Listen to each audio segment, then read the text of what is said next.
Салдацкія чаравікі начышчаны да бляску і адлюстроўваюць сонечнае надвор'е. Настрой у дэмабілізаваных пагранічнікаў адпаведны. Гомельская пагрангрупа выпраўляе ў добры шлях больш за 160 зволеных у запас солдат тэрміновай службы. Традыцыйная такая церемония проводится каля кургана славы. Для них это важнейшее событие.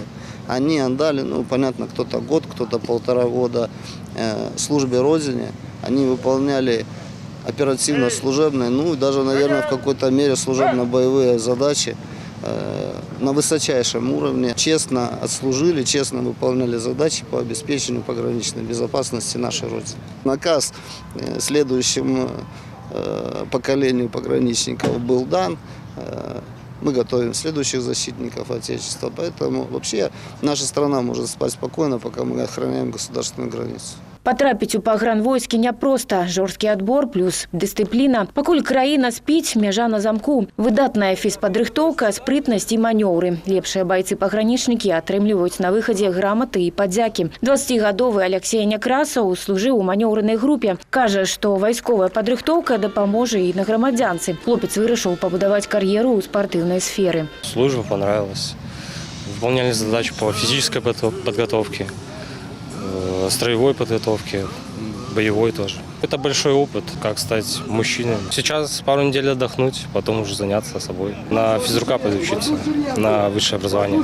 Шчаслівая маці военнослужачага Надзея Рабкова ярко вызначаецца з натоўпу. Гаворыць, і гэты год сын правёў з вялікай карысцю. Для каждого мужчины должна быть такая подготовка. Чего научат в армии, чему вы не смогли научить, например? Наверное, дисциплина. Каб салдату на службе не было сумно, БРСМ штогод распрацоўвае актыўную сумесную программу. Не первый год реализуется с Гомельской пограничной группой план совместной деятельности в нашей организации. В прошлом году мы реализовали новый проект относительно не только в масштабах области, но и республики, в наряд с настроением.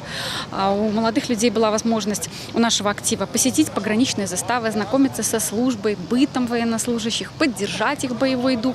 В ходе встреч устраивались творческие мероприятия, чаепития.